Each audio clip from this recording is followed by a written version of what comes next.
Hello, this is Cop from Team Curse, and this is my Season 3 guide on LoL Pro for Ashe. The runes I use on Ashe are all AD, or flat AD, marks, and quintessences. Just because, I don't know, it just adds extra poke, extra damage, and you're an AD carry, so you really want to stack AD. Um, Armor yellows for, I guess, just tankiness. You're really squishy as an AD carry, so you definitely want armor. And magic resist per level blues. This is the same thing as the yellows. You just want extra tanky attributes. The masteries I take for Ashe are 21 in the offensive tree and 9 in the defensive tree. You take 21 in the offensive tree just because you're an AD carry, basically. You want the aggressive attributes just because that extra damage can lead to just kills. Um, you're trading, you're exchanging, you're poking in laning phase in all games, so you want the 25 or 21 in offensive tree. And then Ashe is kind of, I don't know. You harass a lot on her just because her W does a lot of damage, her volley, and so I guess in exchanges the 9 in defensive tree can be really useful. If you find yourself like having problems with mana, you can go 9 in the utility tree. Just go for the extra mana and extra mana regen or masteries, and it'll help a lot if you're having problems with mana.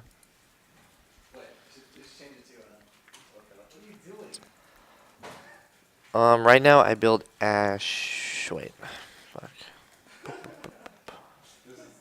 Whatever. For season 3, I guess the build's very similar. You go boots 3 pots, just so you have the movement speed and the health regen for lane, and the Doran's Blade is just, I don't know. I don't know why that's there.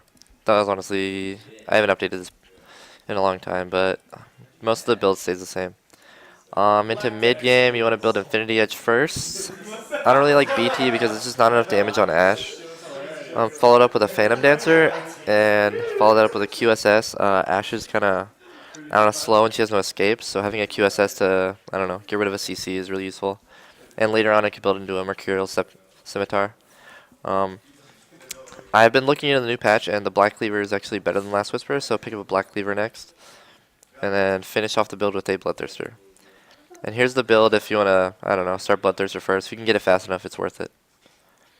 And of course, always build a Black Cleaver instead of a Last Whisper now. Just because it just adds extra damage, extra health, extra...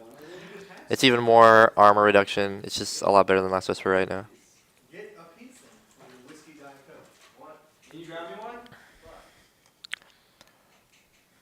Ashe is really useful just because of her W. It allows her to kite extremely well. It's a large volley. It basically, or it's large AoE, and it just slows anyone it hits.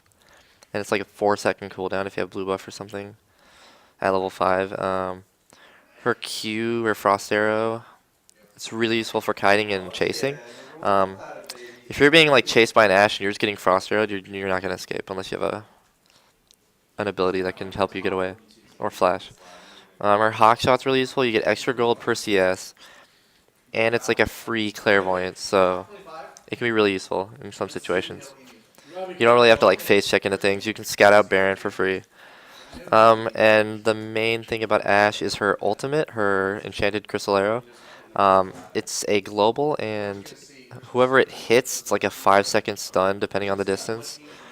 It's really like her thing. Ashe is known for her ultimate, and that's mainly why you pick her, just for her awesome initiation. How you play Ashe is basically just kite out champions with your volley and your frost arrows, and that's for the early game. Just like poke, just poke with your volley, and I don't know, just try and farm until level 6. And at level 6 is like late early game. This is where you just use your ultimate for just initiations. Like if you have a jungler like Nocturne or something, just come down lane and you start off with your ultimate, and then Nocturne goes in. It's just a free kill every time. And something else you can do is just like if you're in Fountain, just shoot it down middle lane. It'll usually help your middle lane kill the enemy mid lane. In team fights, you really want to just stay out of range of everyone and just launch an arrow and try and get your initiation off.